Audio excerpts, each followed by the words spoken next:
How's it going, everyone? I hope you're doing well. Today I'm going to give a quick review of Escape from Wyoming number 2, which is from Bad Idea. Check out this incredible front cover right here. Absolutely incredible book. We've got the writer as Robert Venditti. The artist is Jorge Malongo, I believe, and the cover art for this issue was Tom Fowler. And I gotta say, absolutely incredible issue here. Just to catch you up in case you missed issue 1, we've kind of got a couple of big players in this particular issue. We have Vic, who is basically a guardsman from this underground complex, this prison complex that has escaped with a whole bunch of inmates. We have Dun 5, who appears to be one of our alien hosts, I'll say. He seems to be an officer that is trying to kind of gain back his officerhood, if that makes sense. He was duped, he was tricked, and he has been cast out as this dirty cop who is not actually a dirty cop. He's a great guy. And then we also have Loudon Holiday, who is our human cop, you guess you could say, that is kind of like on scene and representing Earth. And effectively in this issue, I am going to be giving away some story beats here, so this is a bit of a spoiler.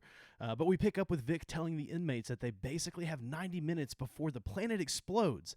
And he asks them to basically help him get to the transport instead of going off and doing their own thing. They've got a bunch of great ideas about basically being here for a couple of years or maybe just never leaving at all. Elsewhere in the deep forest, we have Sheriff Loudon, who is investigating our pal Dun 5. Dun's knocked out, and Sheriff is trying to kind of figure out what's actually happening in this situation. He takes Dun's weapon, and as Dun awakes, he starts to attempt to convince Loudon that he's actually on his side, and he tries to get his weapon back, but there's a discharge.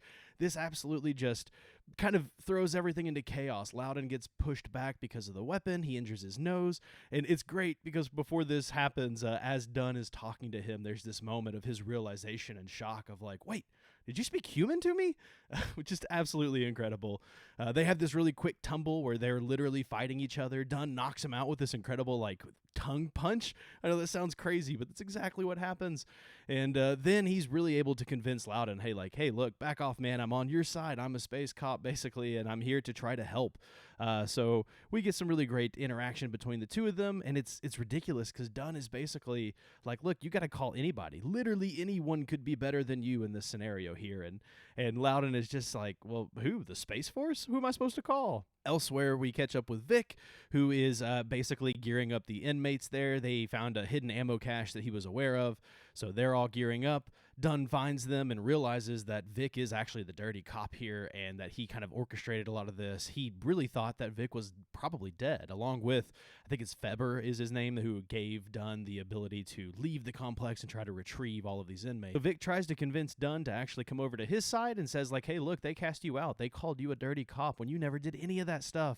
You're more free now than you ever would be, so come over to my side. But as Loudon approaches and Vic decides to just absolutely dust Loudon, Dun realizes that this is not what he wants and that Vic is not the kind of person that he wants to be associated with. So he jumps across sides. He absolutely sits down, bunkers down with Loudon, and they just start returning fire.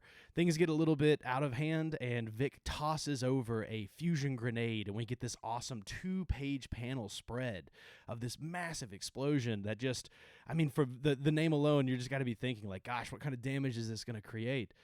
And we get this great little panel of Vic in this little bubble, and the words are just, get shit on, Dun. I love the idea of the amount of incredible voice actors out there that could play this Vic character.